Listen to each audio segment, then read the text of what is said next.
Hi hello welcome back to my channel. ಏನಪ್ಪ ಬೆಳಿಗ್ಗೆನೇ video ಮಾಡ್ತಾ ಇದ್ದಾಳೆ ಅಂದ್ಕೊಂಡ್ರೆ, ಇವತ್ತು ಮೊಹರಂ ಇರೋದ್ರಿಂದಾಗಿ ಊರಿಗೆ ಹೋಗ್ತಾ ಇದ್ದೀವಿ. 3 ಡೇಸ್ ಕಂಟಿನ್ಯೂಸ್ ಆಗಿ ರಜಾ ಇದೆ ನನಗಂತೂ.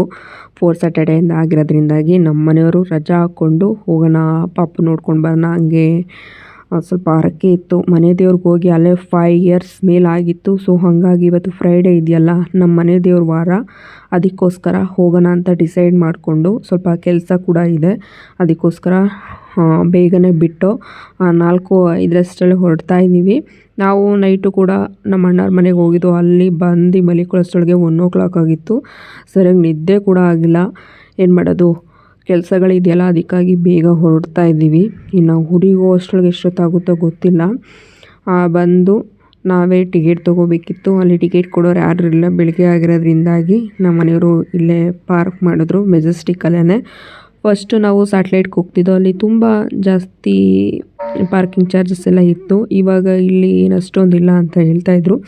ಅದಕ್ಕೆ ಇವಾಗ ನಾವು ಇವಾಗ ಫ್ರೀ ಆಗಿದೆ ಅಂತ ಅಂದ್ಕೊಂಡು ಬಸ್ಸಲ್ಲಿ ಹೋದ್ರೂ ನಮ್ಮ ಮನೆಯವ್ರಿಗೂ ಅದೇ ಖರ್ಚು. ಈಗ ಟ್ರೈನಲ್ಲಿ ಹೋದ್ರೂ ಅದನ್ನೇ ಸೇಮ್ ಆಗುತ್ತೆ. ಟ್ರೈನಲ್ಲಿ ಹೋದರೆ ಡೈರೆಕ್ಟ್ ಪಾಂಡವಪುರ ತೊಗೊಂಡೋಗಿ ನಿಲ್ಲಿಸುತ್ತೆ. ಬಸ್ಸಲ್ಲಿ ಹೋಗ್ತೀವಿ ಅಂದರೆ ನಾವು ಮಂಡ್ಯ ಹೋಗಿ ಮಂಡ್ಯದಿಂದ ತಿರ್ಗಿ ಪಾಂಡವಪುರ ಹೋಗಬೇಕು. ಅದಕ್ಕಾಗಿ ಇವಾಗ ಟ್ರೈನೇ ತೊಗೋತಾ ಇದ್ದೀವಿ. ಫೈನಲಿ ಟಿಕೆಟ್ ತಗೊಂಡು ಟ್ರೈನ್ ಹತ್ತು 4:40ಗೇನೋ ಬಿಟ್ಟು ಟ್ರೈನ್ನ. ಅಂದರೆ ತುಂಬಾ ಫ್ರೀ ಇತ್ತು. ಚೆನ್ನಾಗಿ ನಿದ್ದೆ ಹೊಡ್ಕೊಂಡು ನಮ್ಮ ಮನೆಯವರು ನಾನು ಮೇಲ್ಗಡೆ ಮಲ್ಕೊಂಡೆ. ತುಂಬ ಸ್ಪೇಸ್ ಇತ್ತು. ನಮ್ಮ ಮನೆಯವರು ಚೆನ್ನಾಗಿ ನಿದ್ದೆ ಹೊಡೆದ್ರು. ನನಗೆ ಏನಾದ್ರು ತಿನ್ನಬೇಕು ಅಂತ ಅನಿಸ್ತು. ಬೆಳಗ್ಗೆ ಆದರೂ ಸರಿ, ಯಾವಾಗಾದ್ರೂ ಸರಿ ತಿನ್ನಬೇಕು ಅಂತಲೇ ಅನಿಸುತ್ತೆ ನನಗೆ ಯಾವಾಗ್ಲೂ. ಹಂಗೆ ಒಂದು ಮದ್ದೂರು ವಡೆ ತಗೊಂಡೆ. ಫೈನಲಿ ಬಂತು 6:40 ಅಷ್ಟರಲ್ಲೇ ಟ್ರೈನು ಪಾಂಡವಪುರಕ್ಕೆ. ಫೈನಲಿ ಪಾಂಡವಪುರ ಬಂದಿದ್ದೀವಿ. ಇನ್ನೇನು ನಮ್ಮ ಮಾವ ಬಂದು ಪಿಕಪ್ ಮಾಡ್ಕೊಂಡು ಹೋಗ್ತಾರೆ. ತಕ್ಷಣ ನಮ್ಮ ಮಗನ ನೋಡೋದೆ.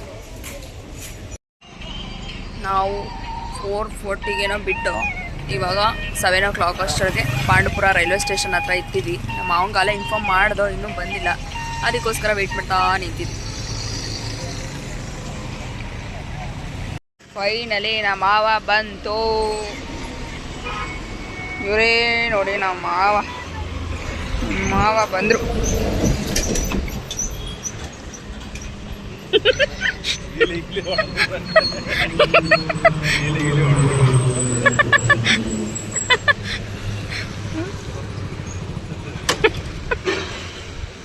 ಮನೆಗೆ ಬಂದೆ. ಮನೆಯಲ್ಲಿ ನೀರೆಲ್ಲ ಕಾಯಿಸಿದ್ರು. ನಮ್ಮ ಅತ್ತೆನೇ ತಿಂಡಿನೂ ಕೂಡ ಮಾಡಿದರು. ಜಸ್ಟ್ ಸ್ನಾನ ಮಾಡಿಕೊಂಡು ಪೂಜೆ ಎಲ್ಲ ಮಾಡಿದೆ. ನನ್ನ ಮಗನ ಕೂಡ ಸ್ನಾನ ಮಾಡಿಸ್ದೆ.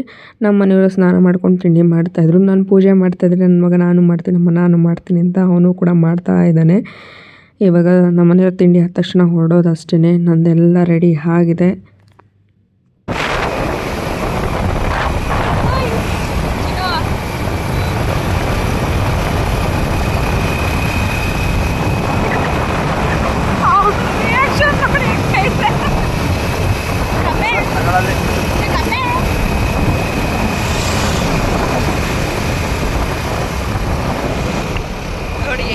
ಮಾಡ್ತಾವನೆ ವಿಡಿಯೋ ಮಾಡೋಕ್ಕೆ ಅಂತ ಇಟ್ಕೊಂಡ್ರೆ.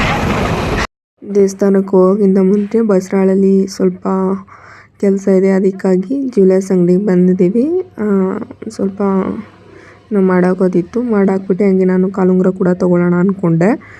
ನಾನು ನಮ್ಮ ಮನೆಯವ್ರ ಕೈಲಿ ತೆಗೆಸ್ಕೊಳ್ಳೋಣ ಅಂದರೆ ಅವರು ನನ್ನ ಕೈಲೇ ಪೇ ಮಾಡಿಸಿದ್ರು. ಅವ್ರು ಪ್ರತಿ ಸಲ ಹಂಗೆ ಏನಾದ್ರು ಕೊಡಿಸ್ತೀನಿ ಅಂತ ಅನ್ನೋದು, ಆಮೇಲೆ ನನ್ನ ಕೈಲೇ ಪೇ ಮಾಡಿಸಿದ್ದು. ಏನು ಮಾಡೋದು, ನಮ್ಗೆ ಇಷ್ಟ ಆಗಿದ್ದು ಬೇಕು ಅಂದರೆ ನಾವೇ ತೊಗೋಬೇಕಲ್ಲ ಅಂತಂದ್ಬಿಟ್ಟು ನಾನು ಫೈನಲಿ ಇದನ್ನು ತೊಗೊಂಡೆ. ಇದು ಬಂದು 1200. ಎಲ್ಲ ಕೆಲಸ ಎಲ್ಲ ಮುಗಿಸ್ಕೊಂಡು ಹೊರಡ್ತಾ ಇದ್ದೀವಿ. ಫೈನಲಿ ಬಸರಾಳಿಗೆ ಹೋಗಿದ್ವಿ. ಕೆಲಸ ಎಲ್ಲ ಮುಗಿಸ್ಕೊಂಡು ಒಂದು ಕಾಲುಂಗ್ರ ತೊಗೊಂಡು ಇವಾಗ ದೇವಸ್ಥಾನಕ್ಕೆ ಹೋಗ್ತಾ ಇದ್ದೀವಿ. ನನ್ನ ಮಗನೇ ಗಾಡಿ ಓಡಿಸ್ತಾವನೆ. ನೀನೆಲ್ಲಪ್ಪ ಓಡಿಸ್ತಾ ಇರೋದು?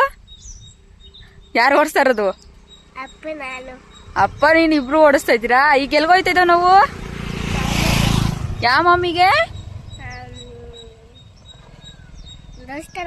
ದೇವಸ್ಥಾನಕ್ಕೆ ಹೋಗಿದ್ದವಾ? ನಾವೀಗ ಎಲ್ಗೆ ಹೋಗಿದ್ದೋ? ಏನ್ ತಗೊಳಕ್ ಹೋಗಿದ್ದೋ?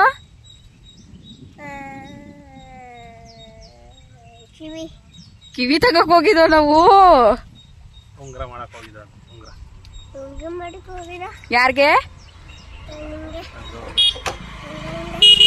ಚೀನಿಯಾಗಿ ಬಂದು 12 ಗಂಟೆ ಅಷ್ಟರಲ್ಲಿ ಇಲ್ಲೇ ದೇವಸ್ಥಾನಕ್ಕೆ ಹಣ್ಣು ಒಂದು ಕಡೆ ಕರ್ಪೂರ ಹೂವು ಎಲ್ಲ ತಗೊಂಡು ಹೊರಟು. ಸಿಕ್ಕಾಪಟ್ಟೆ ಬಿಸಿಲು ಕೂಡ ಇತ್ತು. ಪಾಪ ಬೇರೆ ಕರ್ಕೊಬಂದಿದ್ವಲ್ಲ, ಬೇಗ ಮುಗಿಸ್ಕೊಂಡು ಹೋಗೋಣ ಅಂತ ಬಂದು ಫಸ್ಟು ಸೋಮನಾಳಮ್ಮನ ಮಾಡಿ ಆಮೇಲೆ ಆಂಜನೇಯನ ಮಾಡಬೇಕು. ಸೊ ಹಾಗಾಗಿ ಸೋಮನಾಳಮ್ಮನ ಪೂಜೆ ಮಾಡಿಸ್ಕೊಳ್ಳೋಣ ಫಸ್ಟು ಅಂತಂದ್ಬಿಟ್ಟು ತುಂಬಾ ಕ್ಯೂ ಇತ್ತು. ಇವತ್ತು ವಾರ ಆಗಿರೋದ್ರಿಂದಾಗಿ ತುಂಬ ಜನ ಫಂಕ್ಷನ್ ಕೂಡ ಮಾಡಿದರು. ಸೋಮನಾಳಮ್ಮನ ದರ್ಶನ ಮಾಡೋಷ್ಟೊಳಗೆ ಒಂದು 15 to 20 ಮಿನಿಟ್ಸ್ ಆಯಿತು, ಅಷ್ಟು ರಶ್ ಇದ್ದರು. ನಾವು ಹೋದಾಗೆಲ್ಲ ತುಂಬಾ ಫ್ರೀ ಇರ್ತಿತ್ತು. ಇವಾಗ ಎಲ್ಲ ದೇವಸ್ಥಾನಗಳು ಸಂಡೇ ಕೂಡ ರಶ್ ಇರುತ್ತೆ. ಅದಕ್ಕಾಗಿ ನಾವು ದೇವ್ರ ವಾರನೇ ಸಿಕ್ಕಿದೆ ಅಂತ ಹೊರಟು. ಇಲ್ಲಿ ವಿಡಿಯೋ ಎಲ್ಲ ದೇವ್ರದ್ದು ಮಾಡೋಂಗಿಲ್ಲ ಅಂತ ಹೇಳಿದರು, ಅದಕ್ಕೆ ಹೊರಗಡೆ ಮಾಡಿದ್ದೀನಿ ಅಷ್ಟೇ. ದರ್ಶನ ಎಲ್ಲ ಮುಗಿಸ್ಕೊಂಡು ಒಂದು ಸ್ವಲ್ಪ ಹೊತ್ತು ಕೂತ್ಕೊಳ್ಳೋಣ ಅಂತ ಕೂತ್ಕೊಂಡು ನನ್ನ ಮಗ ನೋಡಿ ಹೂವು ತಗೊಂಡು ಏನು ಮಾಡ್ತಾನೆ ಅಂತ ನೋಡ್ತಾಯಿದ್ರೆ ಕಿವಿಗೆ ಇಟ್ಕೋತಾ ಇದ್ದಾನೆ. ನನಗಂತೂ ನೋಡಿ ತುಂಬ ಖುಷಿ ಆಯಿತು, ನೋಡಪ್ಪ ಎಲ್ಲ ಕಲ್ತ್ಕೊಬಿಟ್ಟಿದ್ದಾನೆ ಅಂತ. ಹಾಗೇ ಇವಾಗ ಕೋಟೆ ಮಾರಮ್ಮಂಗೆ ಹೋಗ್ಬೇಕಲ್ಲ, ಕೋಟೆ ಮಾರಮ್ಮಂಗೆ ಬಲಿ ಅಂತಂದ್ಬಿಟ್ಟು ಕೋಳಿ ತೊಗೊಳ್ಳೋಣ ಅಂತ ಕೋಳಿ ತೊಗೊಳಕ್ಕೆ ಬಂದು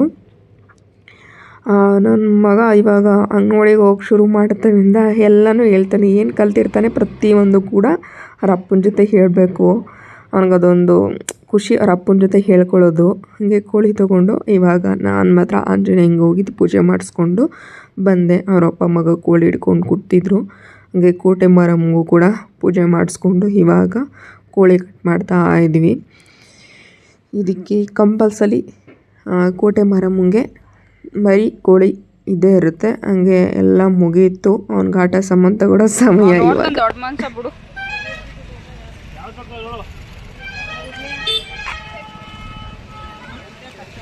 ಎಲ್ಲ ಇರಲಿ ಅಂತ ನಾವು ಕಡೆಯಿಂದ